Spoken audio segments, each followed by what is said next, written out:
1장과 2장에서 욥은 매우 하나님 앞에서 경건한 모습을 유지하고 있었습니다. 물론 친구들도 그러하였습니다. 7일 동안 욥과 더불어서 바닥에 앉아 죄를 뒤집어쓰고 이렇게 욥의 상태에 공감하는 그런 어떤 모습을 취하였기 때문에 욥과 친구들이 거의 한 마음 한 뜻이 되어서 이렇게 지냈었습니다. 그러다가 오늘 3장에는 욥이 입을 열었습니다. 입을 열어서는 자신에 대하여서 말을 하기 시작합니다.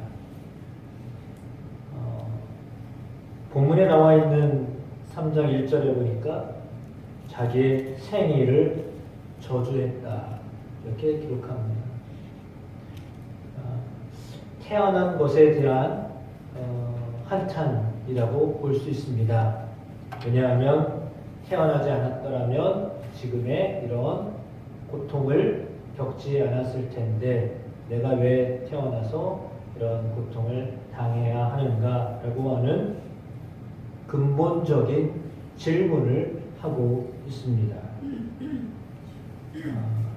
사람이 어렵다 보면 이런 질문을 하는 것은 당연한 것입니다.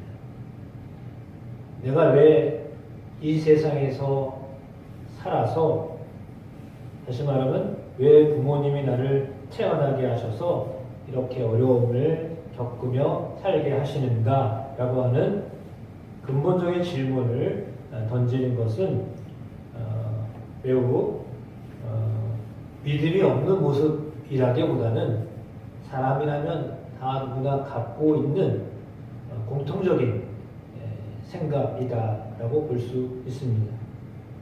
그만큼 그는 매우 어려웠다라고 하는 것을 알 수 있습니다.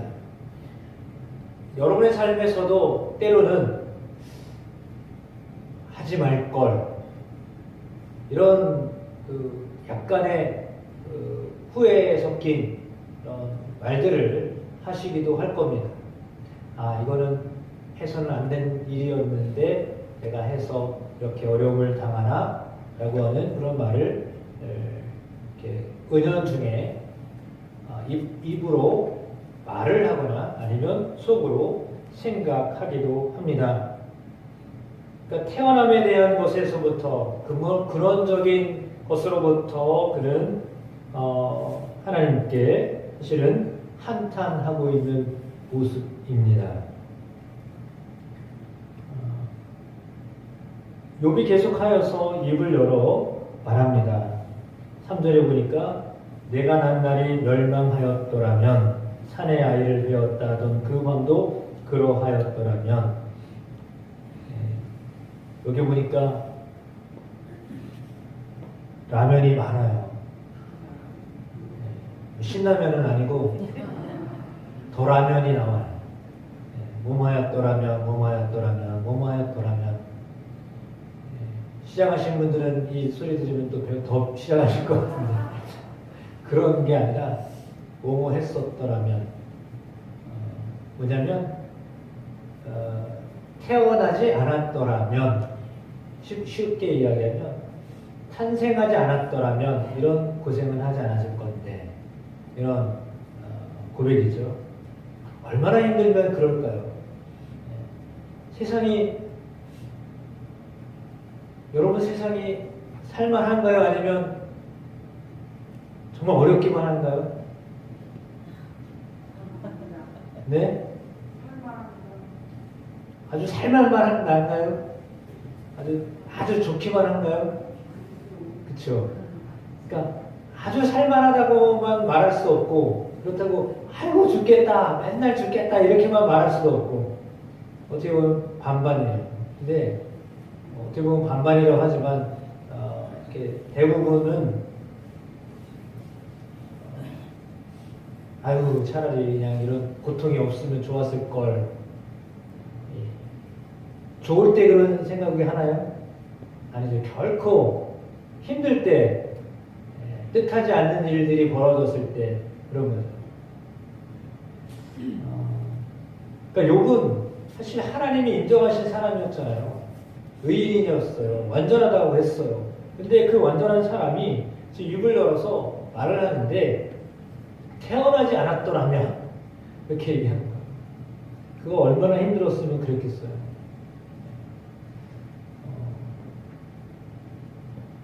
어쩔 때 그런 생각을 합니다. 어디가 아프면 차라리 그걸 아예 떼버렸으면 이런 마음이 들 때가 있잖아요. 만약에 무릎이 아파요. 어깨가 아파요. 차라리 어깨가 없으면 무릎이 없으면 이거 고통을 느끼지 못할 텐데 이런 마음이 들기도 하잖아요. 너무 아파가지고 그런 마음이 들기도 하잖아요. 사실 없으면 되겠어요. 근데 너무 고통스러우니까 차라리 없었으면 좋았을 걸 이런 마음이 들어요. 근데 그거는 그만큼 고통 속에 있다라고 하는 것을 말합니다. 고통 중에 있기 때문에 태어난 날에 대하여서 또 하나님한테 이렇게 한탄을 하는 거죠. 그래서 뭐 독백과 같은 이야기입니다. 그러나 하나님께서 그가 말하는 것을 들으시고 계셨고 또한 옆에 있던 친구들이 그의 말을 들었습니다. 그는 입을 열기 시작하자 쌓였던 그런 모든 감정을 풀어내기 시작합니다. 말이 없었던 욥이었는데 말을 꺼내기 시작하자 어디서 그런 말이 나오는지 엄청나게 쏟아놓기 시작합니다. 그래서는 태어나지 않았었더라면 좋았을 것이다 라고 하는 생각으로부터 시작하여서 태어났더라도 두 번째 단계는 뭐냐면 태어났더라도 일찍 죽었으면 좋았을 것을 이렇게 생각합니다. 그게 뭐냐면 낙태를 당했었다면 그거죠. 세상으로 나오지 않았었더라면 그러니까 부모님을 통해서 어머니 뱃속에는 있었지만 그냥 거기서 유산되고 낙태됐다라면 세상을 보지 않았을 텐데 왜 밝은 세상을 보았기에 내가 이런 고통을 당해야 되는가 라고 하는 그런 아픔을 또한 고백하고 있습니다. 그것이 오늘 본문에 나와 있는 욥의 안타까운 현실입니다. 10절, 11절, 12절 말씀이 바로 그것을 우리에게 설명해 주고 있습니다. 그러니까 태에서 나오지 아니하였더라면 이라고 하는 거죠. 어머니가 생산할 때에 내가 숨지지 아니하였던가 라고 했습니다. 태어날 때에도 아예 차라리 죽었더라면 이렇게 고통을 당하지 않았을 것인데 라고 하는 그런 안타까운 마음 또한 그는 표현을 하고 있습니다.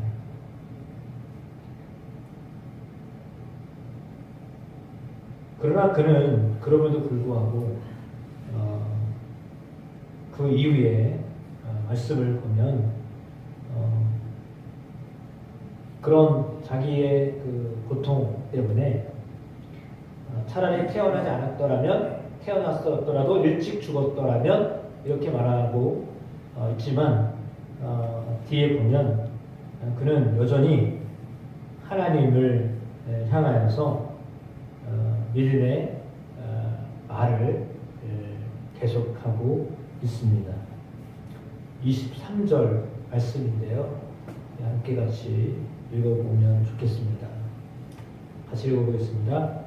하나님에게 둘러싸여 길이 아득한 사람에게 어찌하여 빛을 주셨는고 라고 했습니다.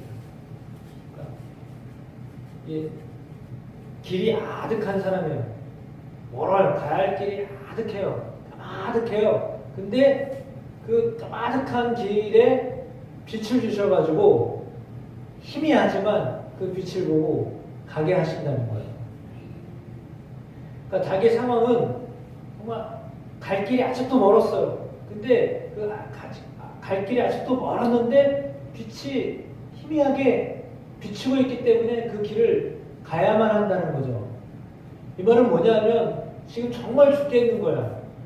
정말 차라리 안 태어났으면 더 좋았을 걸 내가 왜 이런 고통 속에 있어야 하는가 라고 하는 한탄과 더불어서 그러나 생명이 있기 때문에 이 생명에 대하여 내가 포기하지는 않겠다 라고 하는 마음이 욥에게 있었습니다.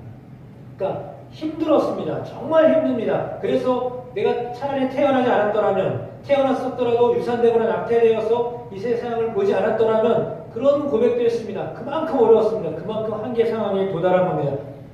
그렇죠. 당연하죠. 소유를 다 잃어버렸습니다. 자녀들을 다 잃어버렸습니다.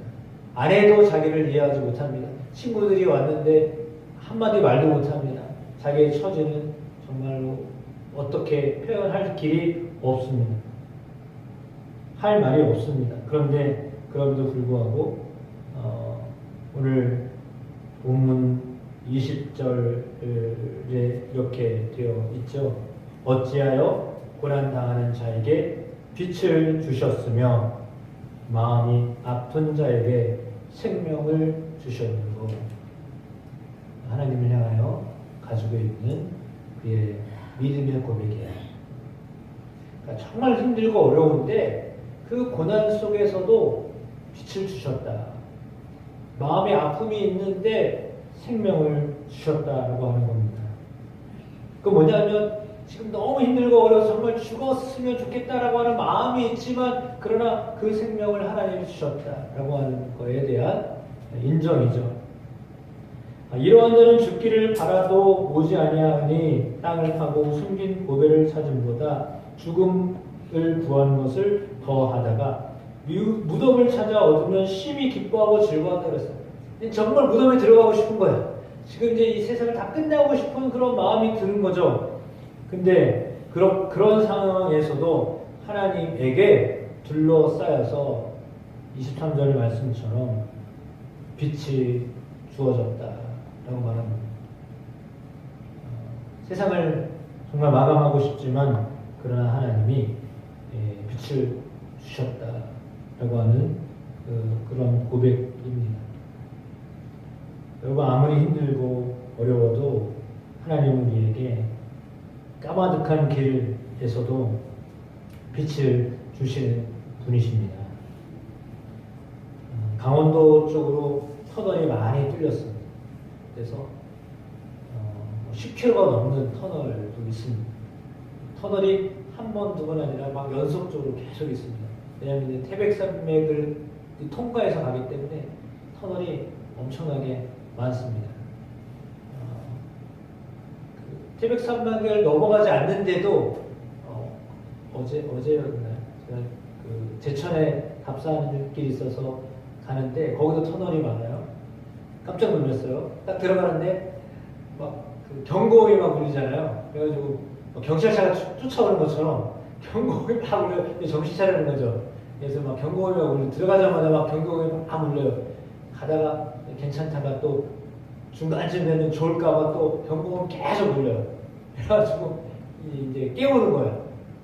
왜냐하면 뭐 낮에 터널에 들어가도 껌껌하고 밤에 터널에 들어가도 껌껌하고 거기가 낮인지 밤인지 알 수가 없어요.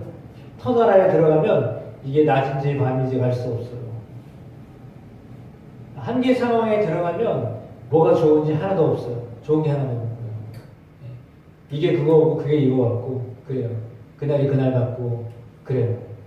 아무것도 좋은 게 없어요. 어떻게 이렇게 금방 찾아요? 뭐 좋은 것도 없어요. 그렇다고 뭐 나쁜 것도 없어요. 그냥 그날이 그날이야. 근데 이게 언제까지 끝까지 갈까? 라고 하는데 실상 길어도 정말 길어도 끝이 나옵니다.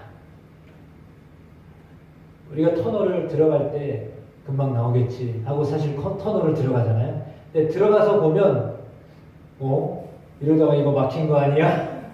이런 마음이 들 때가 있어요. 왜냐하면 너무 길어가지고 이게 끝날 상상을 할 때 1, 2km면 끝나야 되는데 그게 아니라 10km를 뚫어놨으니 가도 끝이 없어. 이러다가 어떻게 잘못되는 거 아니야? 딴 길로 가는 거 아니야? 라고 하는 마음이 들 수도 있어요. 우리가 모르고 들어가면 그래요.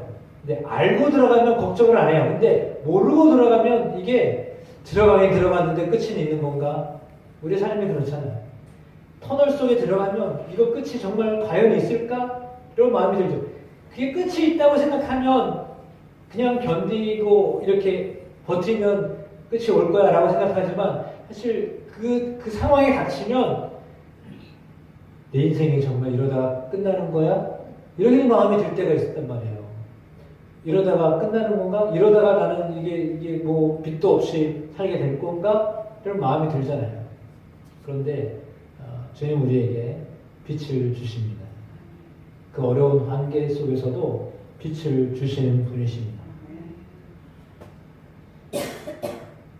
욥은 음식을 먹어도 탄식이 난다라고 했어요.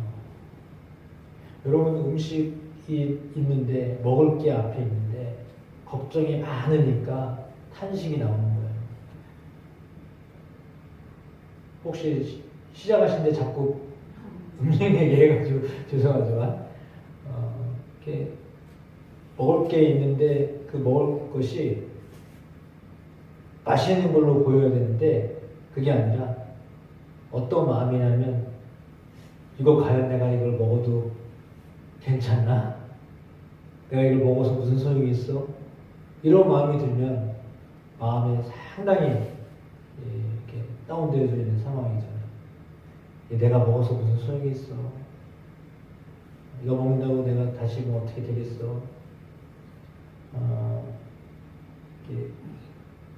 깊은 병에 걸린 분들 내지 예를 들자면 사형 선고를 받은 며칠 아니면 몇 달 아니면 그렇죠 며칠 아니면 몇 달밖에 못 사실 겁니다. 그 말을 들은 사람은 음식을 먹어도 이거 정말 내가 이걸 먹고 또 버티고 견디고 살아? 이런 마음이 들 거 아니에요. 그런 상태죠. 앓는 소리는 물이 쏟아지는 소리와 같다라고 했습니다. 힘들고 어려우면 당연히 앓는 소리가 납니다. 근데 물이 쏟아지는 소리와 같다라고 이렇게 표현합니다. 그리고 욥은 25절에 이런 고백을 합니다. 내가 두려워하는 그것이 나에게 임하였다. 내가 무서워하는 그것이 내 몸에 미쳤다라고 했습니다. 그러니까 두려워하고 무서워하는 것이 자신에게 이렇게 다가온 것에 대하여서 지금 매우 당혹스러운 것을 말합니다. 그러기에 그는 평온도 없고 안일도 없고 휴식도 없습니다. 남은 것은 불안뿐입니다. 불안함만 있습니다.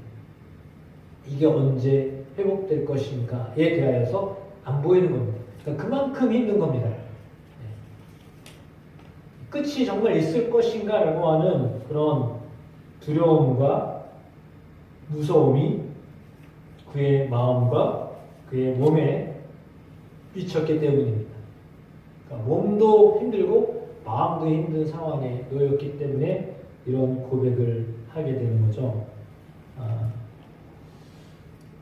그러나 그럼에도 불구하고 하나님은 욥을 붙들고 계시고 욥 또한 하나님을 놓치지 않고 있습니다. 저는 개인적으로 대학을 다니다가 좀 마음에 어려움이 생겨서 휴학을 하고 그런 적도 있었습니다. 그때 마음이 너무 힘드니까 친구들이 와도 반갑지가 않습니다. 저를 이제 위로하고 같이 하려고 찾아오는데 하나도 재미가 없습니다. 이렇게 살면 정말 괜찮은 건가? 라고 하는 마음이 제 안에 있었습니다. 심한 우울증 때문에 깊은 수렁으로 빠져 있었던 적도 있었습니다. 그때 그러나 그럼에도 불구하고 너무 감사했던 것은 뭐냐면 하나님이 저의 발걸음을 그런 상황에서도 교회로 인도하셨다라고 하는 것입니다. 그러니까 낮에는 정말 괴로워요.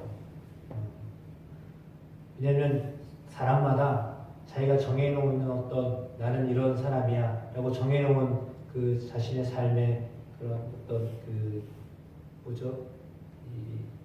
난 이 정도의 사람이어야 돼 라고 하는 본인이 가지고 있는 어떤 삶의 기준이 있잖아요. 그러니까 근데 그 기준을 저는 완전히 다 깨져버렸어요. 그 기준이 완전히 깨졌어요. 그래서 이렇게 하면 내가 정말 살 이유가 있을까?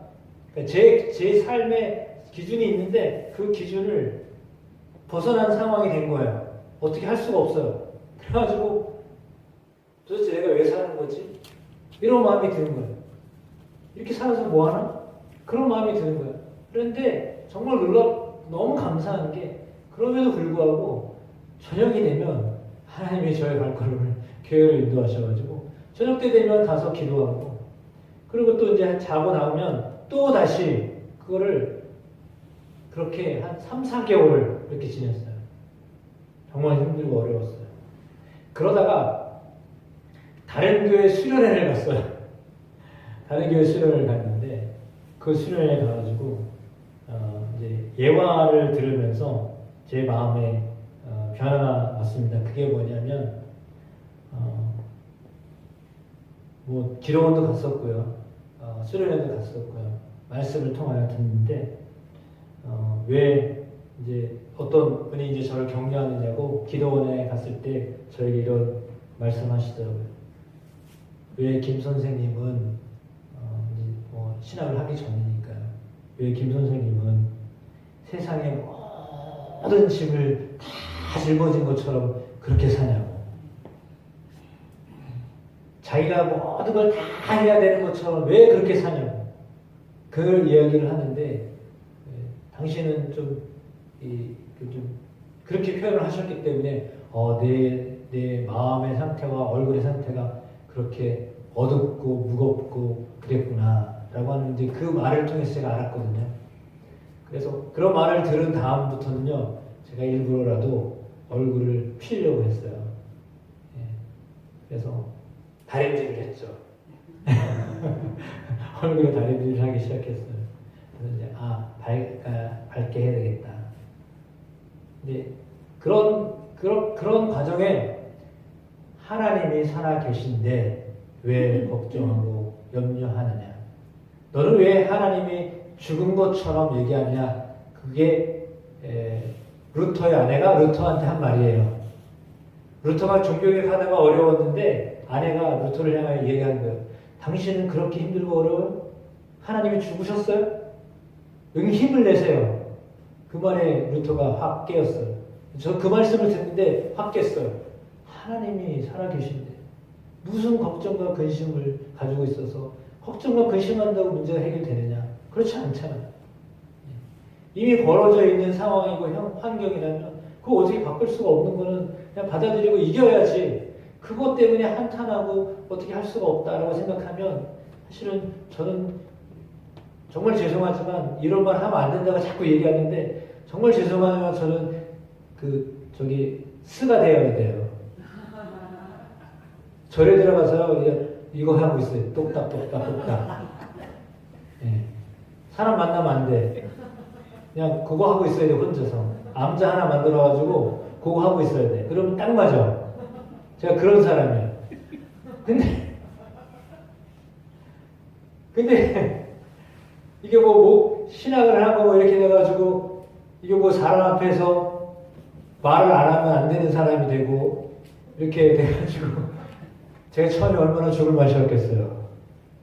이런 표현하면 안 되는 건데 너무 행복하다고 하고 이래야 되는데 제가 얼마나 부담이 많았겠어요. 그죠? 거기다가 막 처음 설교를 이제 두서가 없는데 좀 용서하십시오.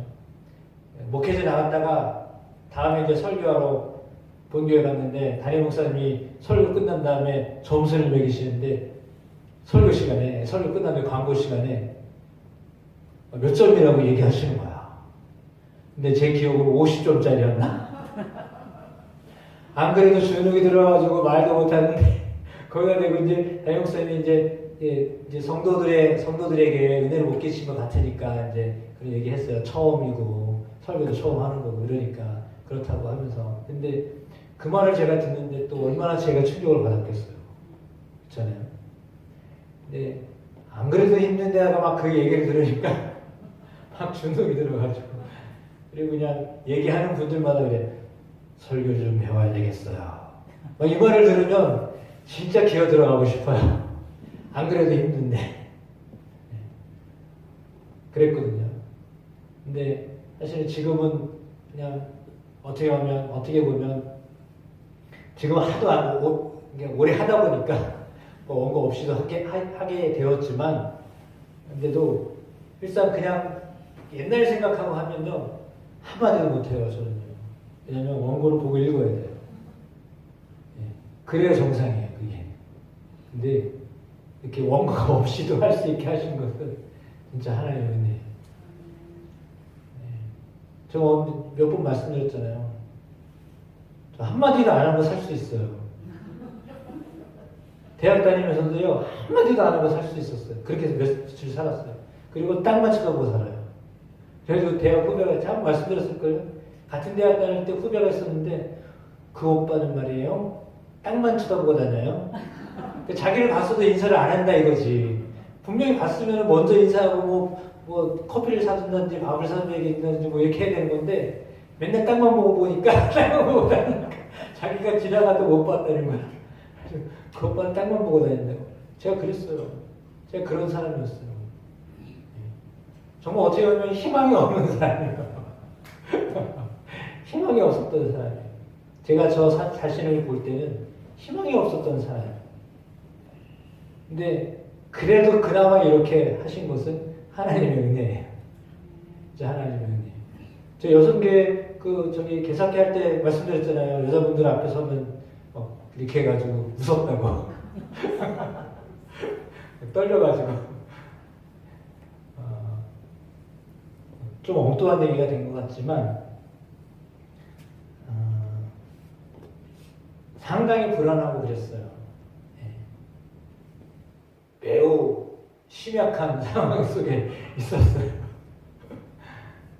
네, 하나님의 은혜입니다. 하나님의 은혜로 그랬던 제가 그래도 이렇게 조금 뻔뻔하게